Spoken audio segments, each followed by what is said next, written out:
क्यों अधूरी है पुरी के जगन्नाथ की प्रतिमा। एक बार माता यशोदा, देवकी जी और उनकी बहन सुभद्रा वृंदावन से द्वारका आईं। उनके साथ मौजूद रानियों ने उनसे निवेदन किया कि वे उन्हें श्री कृष्ण की बाल लीलाओं के बारे में बताएं।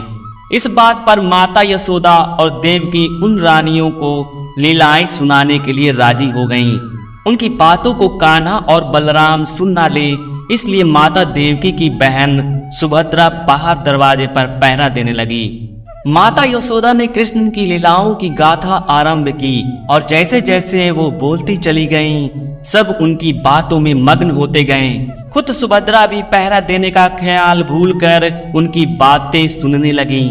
इस बीच कृष्ण और बलराम दोनों वहां आ गए और इस बात की किसी को भनक नहीं हुई। सुभद्रा भी इतनी मगन थी कि उन्हें पता ना चला कि कान्हा और बलराम कब वहां आ गए। भगवान कृष्ण और भाई बलराम दोनों भी माता यशोदा के मुख से अपनी लीलाओं को सुनने लगे। अपनी शैतानियों और क्रियाओं को सुनते सुनते उनके बाल खड़े होने लगे। आश्चर्य की वजह से आंखें बड़ी हो गईं और मुंह खुला रह गया। वही खुद सुभद्रा भी इतनी मंत्रमुग्ध हो गई कि प्रेम भाव में पिघलने लगी। यही कारण है कि जगन्नाथ मंदिर में उनका कद सबसे छोटा है। सभी कृष्ण की लीलाओं को सुन रहे थे। इस बीच वहां नारद मुनि आ गए।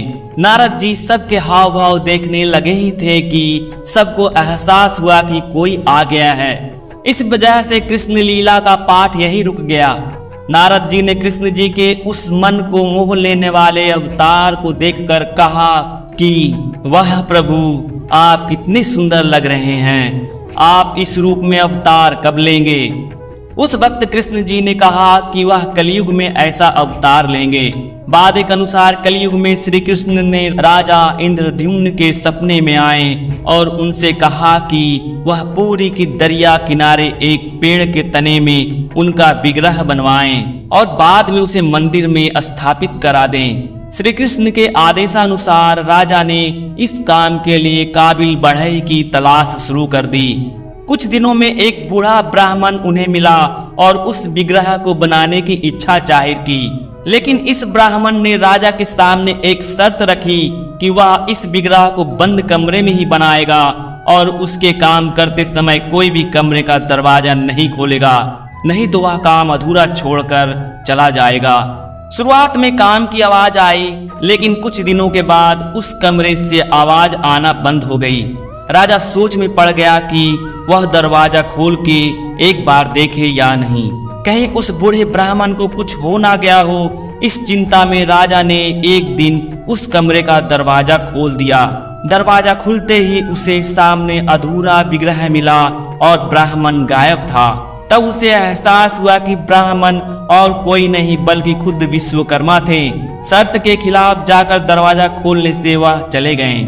उस वक्त नारद मुनि पधारे और उन्होंने राजा से कहा कि जिस प्रकार भगवान ने सपने में आकर इस विग्रह को बनाने की बात कही, ठीक उसी प्रकार इसे अधूरा रखने के लिए भी द्वार खुलवा लिया। राजा ने उन अधूरी मूर्तों को ही मंदिर में स्थापित करवा दिया।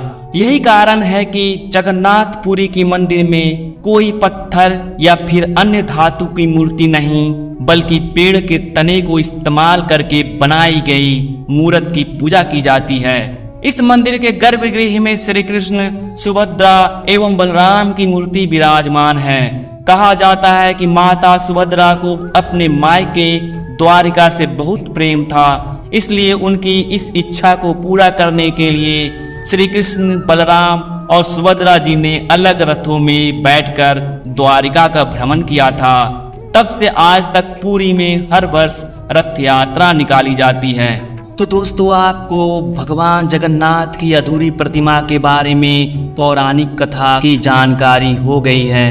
तो दोस्तों, आप भगवान जगन्नाथ की इस कहानी को लाइक करें, शेयर करें। साथ ही ऐसे ही और पौराणिक कथाओं के लिए हमारे चैनल दिव्य लीला को सब्सक्राइब करना ना भूलें। धन्यवाद।